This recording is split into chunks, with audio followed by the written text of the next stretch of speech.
नमस्कार, जय श्री कृष्णा। कैसे हैं आप सब। मेरे यूट्यूब चैनल धर्म समाधान में आप सभी लोगों का हार्दिक स्वागत है। आज हम आपको अनंत चतुर्दशी व्रत की कथा सुनाने जा रहे हैं। सबसे पहले आप सभी भक्तजनों को, मेरी माताओं को, मेरी बहनों को अनंत चतुर्दशी व्रत की बहुत बहुत हार्दिक बधाइयाँ एवं शुभकामनाएं। भगवान लक्ष्मी नारायण की कृपा से, श्री गणेश जी की कृपा से आपके जीवन में सदैव सुख समृद्धि बनी रहे। आप जहाँ कहीं भी रहें, सुखी रहें, संपन्न रहें, प्रतिपल उन्नति को, प्रगति को करते भी रहें। आज हम आपको भाद्रपद मास के शुक्ल पक्ष की चतुर्दशी को सुना जाने वाला अनंत चतुर्दशी का व्रत सुनाएंगे। एकादशी तिथि की तरह ही अनंत चतुर्दशी भी भगवान विष्णु की परम प्रिय तिथि है। इसका महत्व और अधिक तब बढ़ जाता है जब हम पार्थिव गणपति का विसर्जन करते हैं। उनके विसर्जन का दिन भी यही होता है। यदि कोई अनंत चतुर्दशी का व्रत धारण नहीं करता है तो सिर्फ कथा का श्रवण करके भी पुण्य लाभ की प्राप्ति की जा सकती है।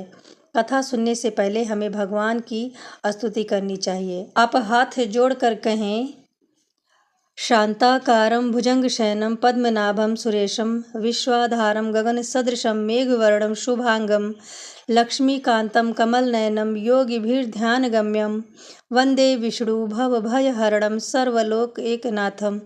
ओम अनंत नारायण भगवान की जय। वासुदेव सुतं देवं कंसचारूणमर्दनं देवकी परमानंदं कृष्णं वन्दे जगद्गुरुं। त्वमेव माता च पिता त्वमेव बन्धुश्च सखा त्वमेव विद्या द्रविडं त्वमेव सर्वं मम देवदेव। तप्त कांचनं गौरांगी राधे वृंदाविनेश्वरी वृषभानुसुते देवी प्रणमामि हरिप्रिये। धन यौवन उड़ जाएंगे एक दिन जैसे उड़े कपूर, मन मूरख तू राम भज क्यों चाटे जग धूल। राम कृष्ण दोनों एक हैं, अंतर नहीं लिमेश, उनके नयन गंभीर हैं, इनके चपल विशेष।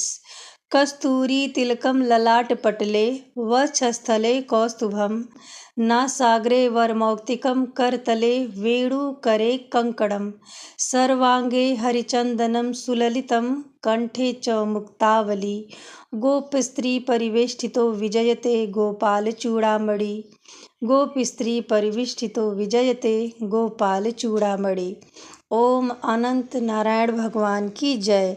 अब आप अनंत चतुर्दशी व्रत की कथा सुने जो इस प्रकार से है।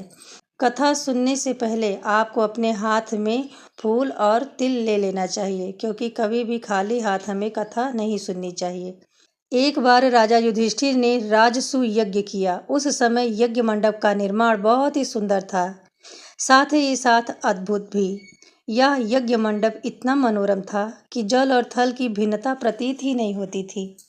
जल में स्थल और स्थल में जल दिखाई दे रहा था। बहुत सावधानी करने पर भी बहुत से लोग उस यज्ञ मंडप में धोखा खा चुके थे। फिर कहीं से टहलते टहलते उस यज्ञ मंडप में दुर्योधन भी आ जाते हैं। एक तालाब को स्थल समझ बैठे और उसी में गिर जाते हैं। दुर्योधन को पानी में गिरते हुए द्रौपदी ने देख लिया और कहा कि अंधे का पुत्र अंधा ही होता है। यह कहकर वह जोर जोर से ठहाके लगा के हंसने लगती हैं। द्रौपदी ने दुर्योधन का इस तरह से उपहास किया। इससे दुर्योधन बिगड़ गए, चिढ़ गए। उन्हें अत्यंत क्रोध आया। द्रौपदी का उपहास बार बार उनके सामने आ रहा था, मानो यह बात दुर्योधन के हृदय में तीर के समान लग गई थी।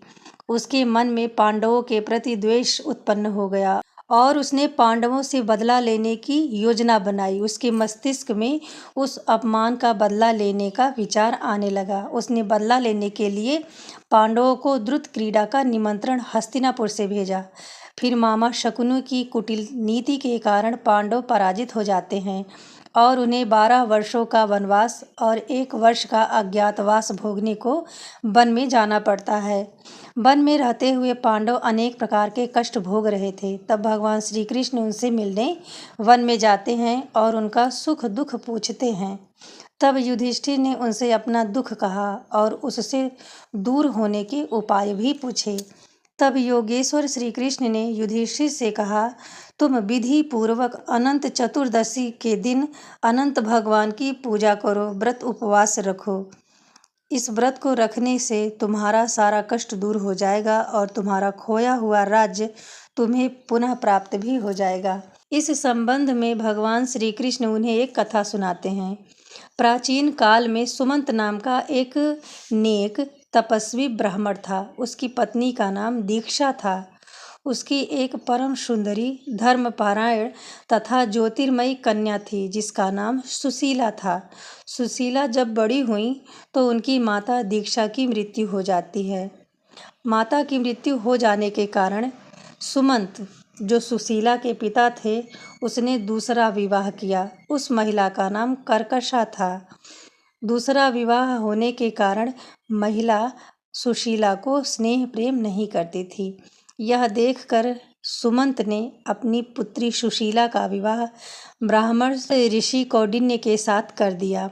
विदाई में कर्कशा ने अपने बेटी और दामाद को ईंट और पत्थर के टुकड़े बांध दिए। कौंडिन्य ऋषि दुखी होकर के पत्नी को साथ लेकर आश्रम की ओर चल दिए, परंतु रास्ते में ही रात हो गई। वे नदी तट पर संध्या वंदन करने लगे। सुशीला ने देखा वहां पर बहुत सी स्त्रियां सुंदर सुंदर वस्त्र धारण करके किसी देवता की पूजा कर रही थीं। उसने पूछा, तुम यह सब क्या कर रही हो? इसको करने से किस पुण्य फल की प्राप्ति होती है? सुशीला के पूछने पर सबने कहा कि हम अनंत देव की पूजा कर रहे हैं, उनका व्रत रखा है। इस व्रत के प्रभाव से सारी मनोमंगल कामनाएं पूर्ण होती हैं। इसे 14 वर्षों तक रखा जाता है। इसे अनंत भगवान की पूजा करने के बाद 14 गांठों वाले अनंत सूत्र को हाथ में बांध लिया जाता है। सुशीला ने वहीं उस व्रत का संकल्प लिया। तब अनंत सूत्र को अपनी कलाई में बांधा और फिर अपने पति कौंडिन्य के साथ आश्रम आ गईं। कौंडिन्य ने सुशीला के डोरे के बारे में पूछा तो उसने सारी बात बता दी। उसने डोरे को तोड़कर अग्नि में डाल दिया। इससे भगवान अनंत देव का अपमान हो गया और वे परिणाम स्वरूप ऋषि कौंडिन्य को दुखी रखने लगे। उनकी सारी संपत्ति नष्ट हो गई। इस घोर दरिद्रता का कारण उसने अपनी पत्नी से पूछा। तब सुशीला ने कहा, आपने भगवान अनंत का डोरा जलाने का पाप किया है। पश्चाताप करते हुए ऋषि कौंडिन्य अनंत डोरे की प्राप्ति के लिए वन में चले गए। वन में कई दिनों तक निवास किया। इधर उधर भटकते रहे। भटकते भटकते निराश होकर जमीन पर गिर पड़े। तब अनंत भगवान प्रकट होकर के बोले, हे कौंडिन्य, तुमने मेरा तिरस्कार किया था, उसी से तुम्हें इतना दुख भोगना पड़ा। तुम दुख एवं कष्टों को झेल रहे हो, पर अब मैं तुम्हारे पश्चाताप से प्रसन्न हूँ। तुम घर जाकर के विधि पूर्वक अनंत व्रत करो। इस व्रत को तुम 14 वर्ष पर्यंत तक करना। तुम्हारा दुख दूर हो जाएगा। तुम धन धान्य पुत्र पुत्री आदि से संपन्न हो जाओगे। कौंडिन्य ने वैसा ही किया और उनके सारे कष्ट दूर हो गए और अंत समय में वह स्वर्ग गए। उनके कलेशों से मुक्ति हुई। श्री कृष्ण जी की आज्ञा के अनुसार अनंत भगवान का व्रत युधिष्ठिर ने किया और जिसके प्रभाव से वह महाभारत के युद्ध में विजयी हुए, चिरकाल तक राज्य किया, अपार धन संपत्ति पाई।